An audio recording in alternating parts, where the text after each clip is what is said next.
Right now, the Amazon rainforest is being consumed by fire. In fact, there's an 80% increase in fires just over the last year alone. And this comes, of course, after the hottest July our planet has ever seen. I want you to take a look at these pictures showing the smoke from space. These are images from high above covering huge parts of South America. Now, this isn't an act of God. It's farmers and ranchers intentionally destroying the land for more development. The Amazon basin is, of course, known as the lungs of the world. It provides 20% of the oxygen for the entire planet.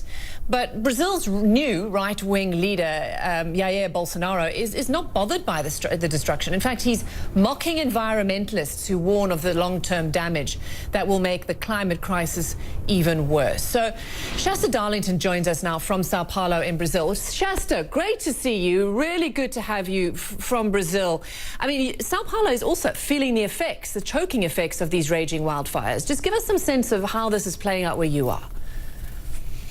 Oh, that's right, Robin. I mean, first of all, you do get the real back and forth, this very heated rhetoric about who's to blame. But the fact is that these fires are ravaging the Amazon, and yet the effects are actually being felt very far from home. Brazil's largest city plunged into darkness, black clouds filling the sky, blanketing Sao Paulo Monday afternoon, thick smoke billowing from more than 2,700 kilometers away, where fires are consuming the world's largest rainforest. The Amazon basin is burning at a record rate, according to Brazil's research center. More than 72,000 fires have scorched the country this year, an over 80% increase compared to the same period in 2018. Flames destroying 1.5 football fields of rainforest every minute of every day. Smoke spreading across nearly half of Brazil, visible from space more than a week ago, even spilling into neighboring Peru, Bolivia, and Paraguay. Now the haze stretches across South America, spreading along the East Atlantic coast. Though fires are common here in Brazil's dry season, climate scientists say this is far from the norm. Instead, environmentalists point to land raised at unprecedented levels as a new government encourages industry to develop the Amazon region. Brazil's right-wing president has brushed off environmental concerns as he vows to open the rainforest to business interests. Since he took office in January, rates of deforestation have soared, as Jair Bolsonaro remains indignant to international criticism.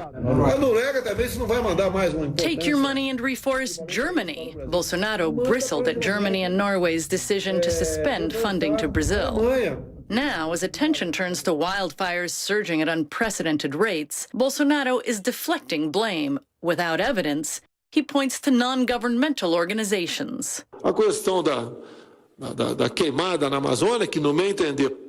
the fires in the Amazon, I am under the impression that it could have been set by the NGOs because they had asked for money. What was their intention? To bring about problems for Brazil?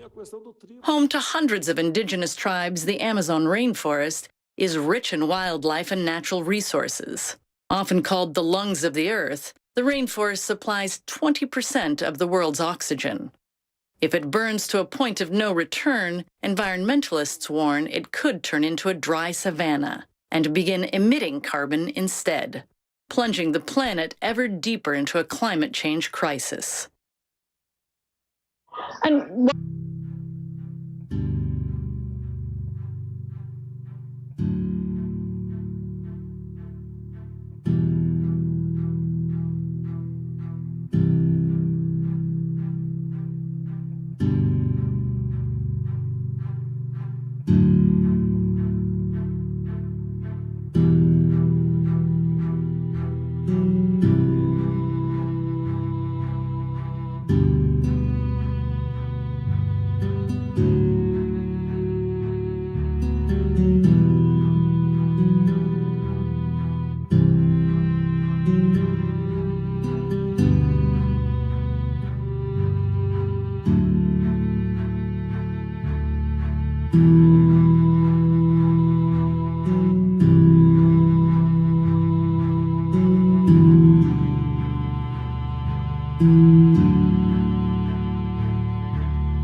Firefighters, no match for flames this ferocious and this intense. That curtain of fire igniting palm trees here on the Bolivian-Brazilian border, fueled by wind, the flames leaping across the dry brush. It's shocking how fast we've seen this fire march. It's moved about 200 yards in the past 5 minutes alone, fueled by this wind. We're going to try to get moving a little bit faster to get out of its way. Keep going. Geronimo, a rancher here, tells me a tanker dropped water on the fire nearby, but it's no use. He says it's all going to be gone. He said there's nothing else to do. We're just going to wait for the fire to pass. As a cloud of smoke rears up behind his farm, we offer him a ride out, but he insists on staying, certain his cattle will come back. We escape, just as Geronimo's farm and the road are enveloped in impenetrable fire and smoke. Wow, that entire farm where we were just minutes ago seems to be gone. It's just one apocalyptic scene amidst a swarm of fires ravaging Brazil and its Amazon rainforest, spilling out into Bolivia, Paraguay, and Peru. It's the scale of these fires that's absolutely huge. An unprecedented burn of a massive magnitude. We could be losing, in certain areas, as much as 3 soccer fields of jungle every single minute. The collection of tens of thousands of blazes engulfing an area 2/3 the size of the continental United States, fires burning from the equivalent of Detroit to Los Angeles. The rainforest's verdant trees, lush landscapes, a biosphere teeming with life, the so-called lungs of the earth, much of it now choked in flames. We are talking about an estimated 10% of the world's global biodiversity. Well over 40,000 species, new ones being discovered every single day. That is all at risk. Most of the fires are so remote, it requires hacking through the nearly impenetrable terrain just to reach them. Going through this underbrush gives you a sense of why these fires are so hard to stop, because they're so very hard to get to. Containing fires is a Herculean effort even for the best-equipped countries. On the ground, we see how ill-prepared Brazil is for the task.